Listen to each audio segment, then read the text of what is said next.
Well, we got an adventure today. Notice this when I went to put the boat in. So clearly the lower unit oil, gear oil, is leaking out and the seals in here are likely compromised. And I'm not sure what else. Was curious about the state of the impeller. And this will give me an opportunity to check that, replace this anode, fix the seals, and just get a general state of the lower unit on this this Johnson here. So I've never done this before. I went and cracked loose these 4 bolts. We're just gonna kind of figure this out. I have looked on YouTube for some other reference videos, but crack those loose. It looks like once all 4 of those are out, it'll just drop, but you need to come into the top here and remove that pin so that the shift linkage, I wonder if I can get a good view of it, can fall away. I think there it is. I think we'll focus. I think that's it. Oops. Right there, it's kind of hard to see. Right in there. So with this pin pulled, I think I can pull this towards me or away. I'm not, like I said, we'll figure it out. But with that shift linkage undone, then the lower unit can actually fall away. So it can't fall away until we fix this. Okay, just in case the other video wasn't recording right. First lesson is when you take this pin out, keep your eye on it and hold it, because when I took mine out, it just vanished. Like, it was right here. I've never seen anything like that.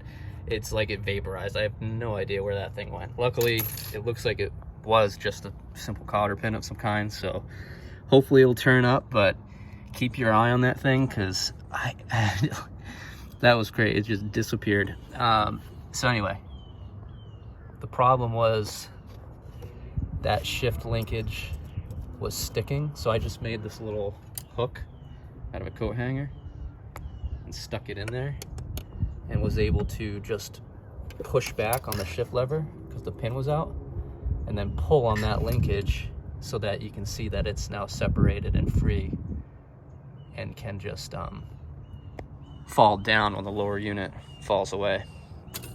Previously I said there's only 4 bolts, however I'm wrong. There's a couple more. So what I need to do next is take this out to get this plate out, this, and then there'll be another one up in here.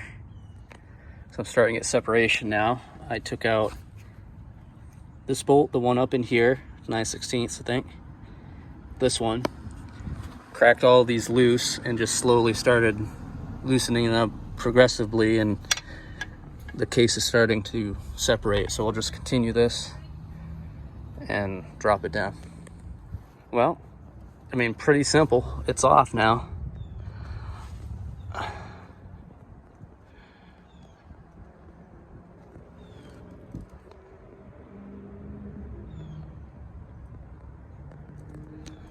It just came right off.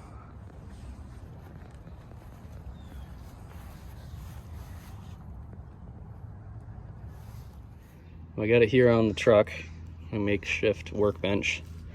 I don't know if it's important or not, but I did see a guy online mention to push the shift lever all the way down in reverse to pull certain components out. I don't know if I'm going to go that deep or not, but I did that. I went all the way into reverse, and then I just marked it with a Sharpie on the depth, because I think this unscrews out, and I think there's a measurement of how deep it is that correlates to your shifter behavior.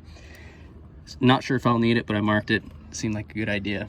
So next on here, I'm not quite sure. I think I'm going to try to open up the drains and see how the rest of the oil looked. I decided I'm going to remove the propeller first and then work in, leaving the fluid in, and because I couldn't really get these out and I don't want to mess them up just yet. So I'm going to start with the propeller and go from there. So I took the cotter pin out, and I got my impact here. It is in reverse, because it only turns one way, or it stops it from turning, I guess, the other way. So I'm gonna hold the blade as I impact out that main castle nut there and see if it just slides off or what. Not sure. So that was quite simple. It didn't take hardly any force at all, really, to take that castle nut off, and it just slid right off the shaft here. And let's see if we can find the source of the leak. I can't see just yet, but it is nasty, milky looking oil. So now I gotta figure out how do we go further. I gotta do some research. I don't know if you can see them, but there's 4 bolts way in there. You can kind of see them better there.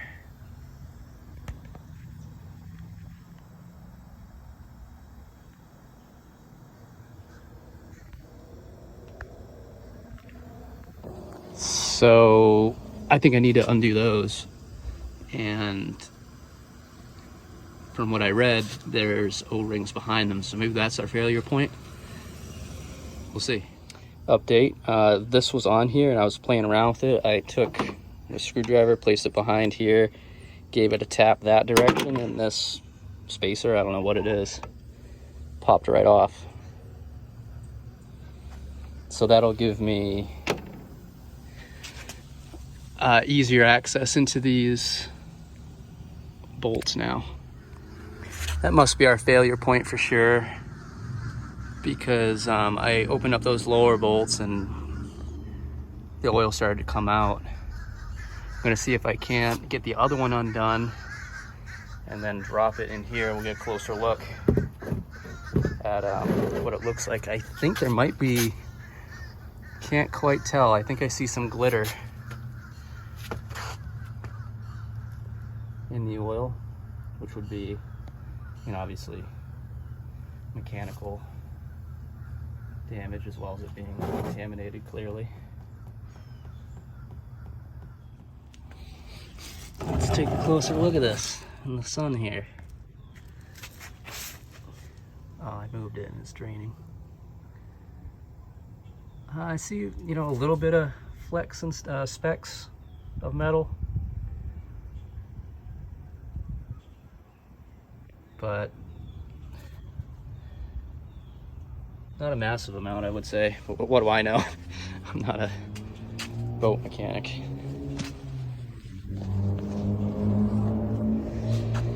So yeah, I'm gonna get that last bolt out now that I can see it, and I guess try to clean all this up. And I think that was our failure point. I think after I get that one out, I'll go close on all the seals here. Forgot to record it, but I used a puller that I had with some threaded rods that I bought 5/16. I think this is 18 inch or 18 threads per inch. And I put it on either side of the prop bearing, pulled it out of the case, and I think this back seal was actually, this O-ring was the one that was failing. But we have this inner seal in here too. So I'm gonna see if I can buy the whole thing, or if I have to buy new bearings and O-ring. All right, gonna take a look at the water pump impeller and see if I need to get that replaced too. That seal looks pretty cruddy. And then I'm gonna order all of the parts. Got the bolts out, let's take a look.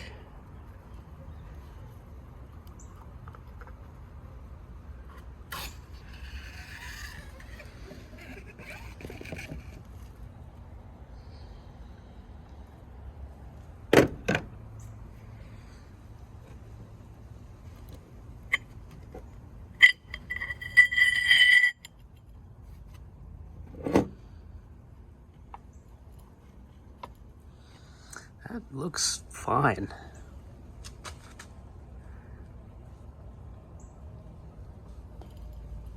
I'm gonna go look at a picture to tell for sure, but I think this has been replaced at some point recently. So I looked at the picture of a new one, and mine definitely doesn't look like that. It's all curved over, so looks like we need a new one of those as well. So shout out to Crowley Marine. This is the first time I'm dealing with them, but their ordering is real nice. I was able to pull up this diagram for the lower unit and just go, you know, picture by picture what parts I needed. And right now, this is the shopping cart. $260 for everything I think I need.